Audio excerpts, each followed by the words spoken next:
أشهد أن نبينا محمدا عبده ورسوله صلى الله عليه وعلى آله وأصحابه السادة الأعلام. أما بعد. Mheshimiwa Waziri Abdallah Ulega,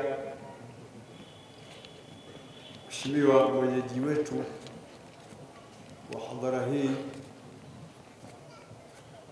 Dr. Al-Hadi Musa Salum, Mheshimiwa mkuu wetu wa wilaya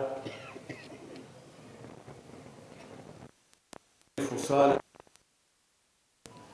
Mheshimiwa mashekhe wote kwa ujumla wenu, Mheshimiwa viongozi wa dini, maaskofu tulionao na viongozi wa vyama vya siasa,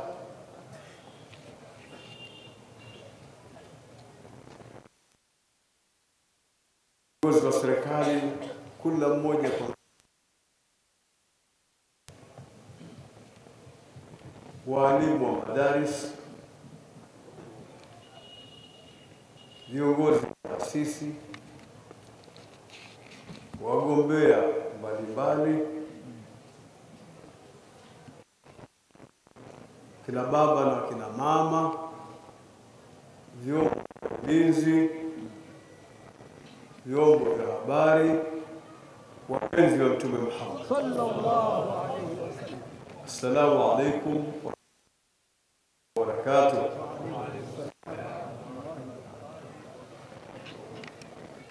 Siku zote nikiwa katika inakuwa mara yangu, ndio daraja nilionalo katika hadhara hii. Pili, inakuwa na ile daraja yangu nilionayo kwa Sheikh Mkuu na Mufti wa Tanzania. Leo nimelimitiwa, nimepewa uwakilishi na Mheshimiwa Waziri Mkuu wa Jamhuri ya Muungano wa Tanzania, ndugu yangu Kassim Majaliwa, nimwakilishe kwenye hadhara hii kwa Sheikh Musa Salum pamoja na wazee walioshirikiana hii, lakini pamoja na jumuiya ya maridhiano awe mgeni rasmi katika hadhara hii. Kwa mambo mbalimbali yanayomzunguka na kwa mambo ambayo anayo yanayomkabili na ufinyu wa wakati aliokuwa nao, ameniomba katika hadhara hii. Mimi si mwanasiasa, lakini nalazimika kulipokea na niko hapa katika kumwakilisha. Mheshimiwa Dr. Al-Hadi Musa Salum, Mheshimiwa wazee na viongozi mliosaidiana naye Sheikh Al-Hadi Musa Salum, Mheshimiwa katibu wa maridhiano na wazee wote wa maridhiano na viongozi wote wa maridhiano, Mheshimiwa Waziri Mkuu wa Jamhuri ya Muungano wa Tanzania, kwanza anawashukuru sana na anaona amepata fahari kubwa sana ya nyinyi kumwalika na mkaamini kwamba anafaa kuwa mgeni rasmi katika maulidi ya bwana mkubwa mtume wetu Muhammad sallallahu alaihi wasallam. Lakini pili, anawapongeza hasatan, anakupongeza wewe Sheikh Al-Hadi Musa Salum pamoja na jumuiya ya maridhiano na wazee wote waliokuzunguka katika kufanikisha hafla hii ya maulidi ya bwana Muhammad. Lakini pili, anawapongeza kwa mara ya pili kazi kubwa mnayoifanya na viongozi mnavyoshirikiana bila maridhiano kuhakikisha kwamba swala la amani mnalisimamia vyema katika nchi yetu kwa juhudi kubwa za kujitolea na kwa kila mbinu. Mwenyezi Mungu awajaze kheri. Amen.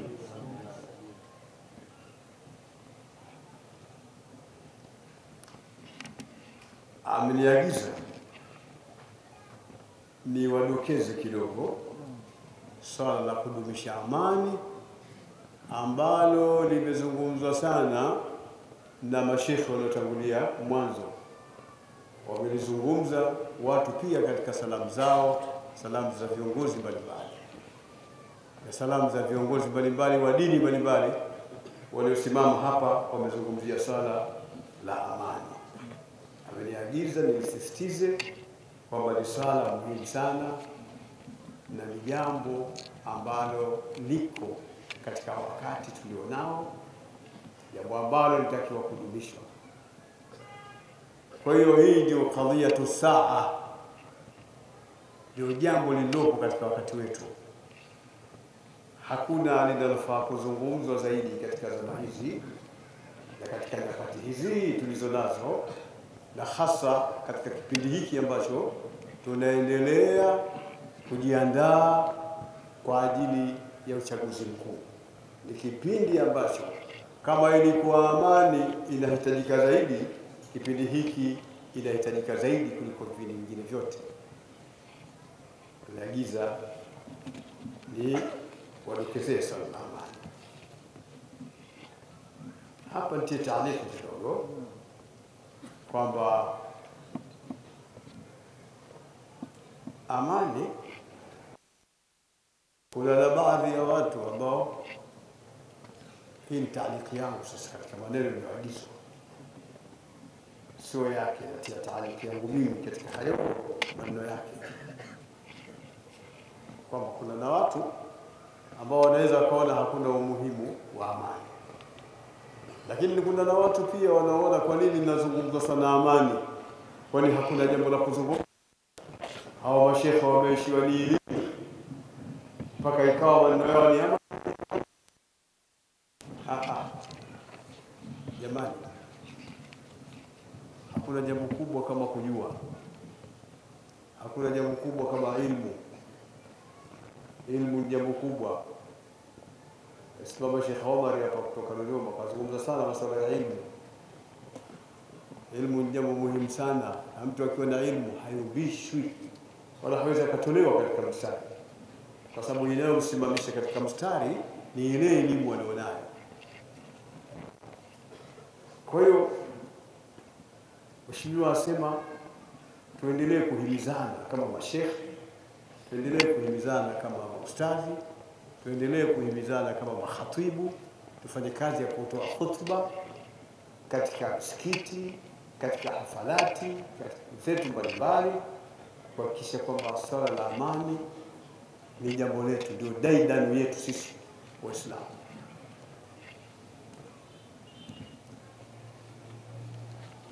Mimi nitie kidogo hapa maelezo.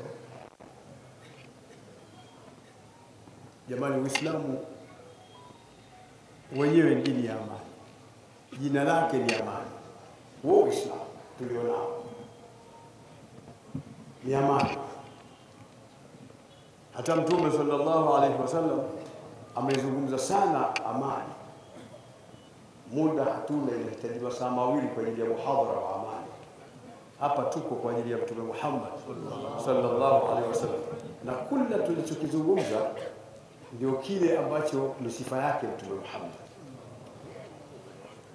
Hata Mwenyezi Mungu Subhanahu wa Ta'ala anatuambia yeye anamtekea rehema mtume wake, lakini alipotuambia sisi akasema ya ayyuhalladhina amanu sallu alayhi wa sallimu taslima. Yeye anasema inna Allaha wa malaikatahu yusalluna ala nabi, tia mstari. Yeye Mwenyezi Mungu Subhanahu wa Ta'ala anasema inna Allaha wa malaikatahu yusalluna ala nabi, kisha anatuambia sisi waumini, Anasema ya ayyuhalladhina amanu sallu, tumtakie rehema Mtume Muhammad, wasallimu alayhi taslima.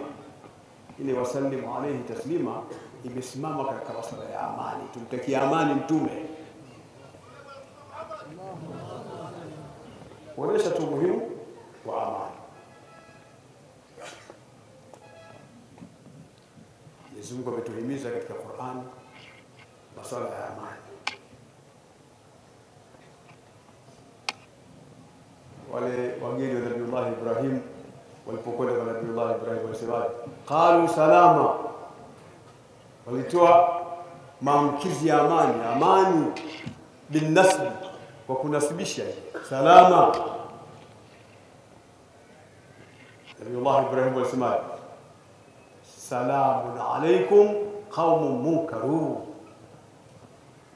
ya kaleta kwa rafu salamun alaykum qaumun munkarun, akuleta kama walivyoleta wale malaika ambao waleta kunasibisha salama.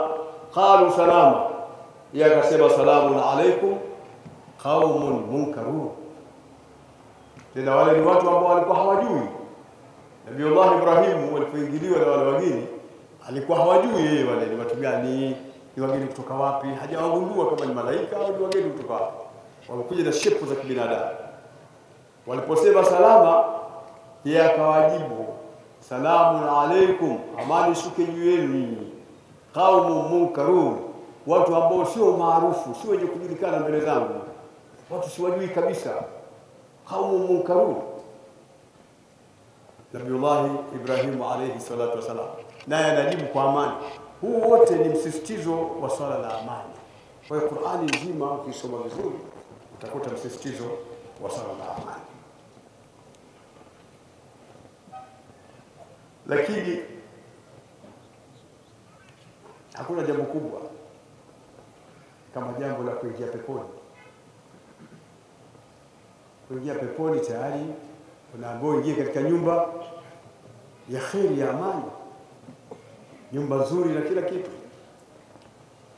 Lakini Mwenyezi Mungu ataambia watu wenye kuingia peponi, anawaambia nini? Amkumbuke mshika udkhuluha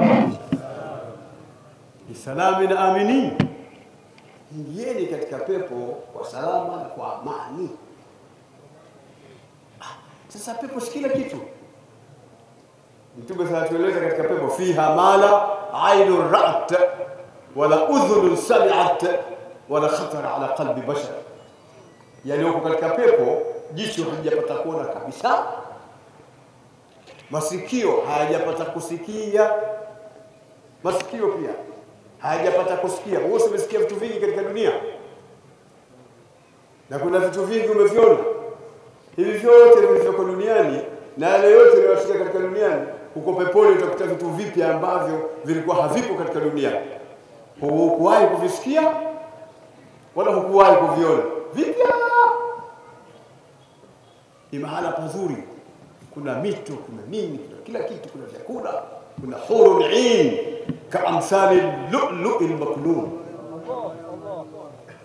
Wanawake ya peponi hawana ngwadu katika kujibu, hawana chote, kila kitu kimo. Lakini Mungu anawaambia watu wa peponi waingie peponi, udkhuluha bisalamin, ingieni kwa amani. Kwani kuna kukosekana kwa amani katika pepo? La, hasha wa kalla. Ni katika kuhimishwa watu umuhimu wa amani, watu umuhimu wa amani. Lakini maamkizi yao, watahiyatuhum fiha salam, maamkizi ya watu wa peponi ni amani. Hakuna maamkizi mengine kule, ni maamkizi ya amani. Hakuna shikamo, hakuna masala, ni maamkizi ya amani.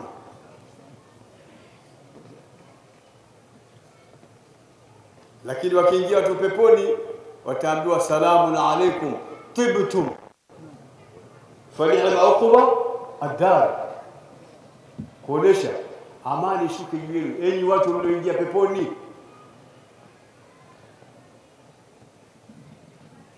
Illa qila salaman salam, amani amani amani amani amani, ndio kitu ambacho mmoja kwa basi Sheikh mbona wazungumza amani sana? Sasa nini Uislamu si amani? Sasa ikiwa Uislamu wenyewe ni amani, itakuwa lenye kuzungumzwa sana nini?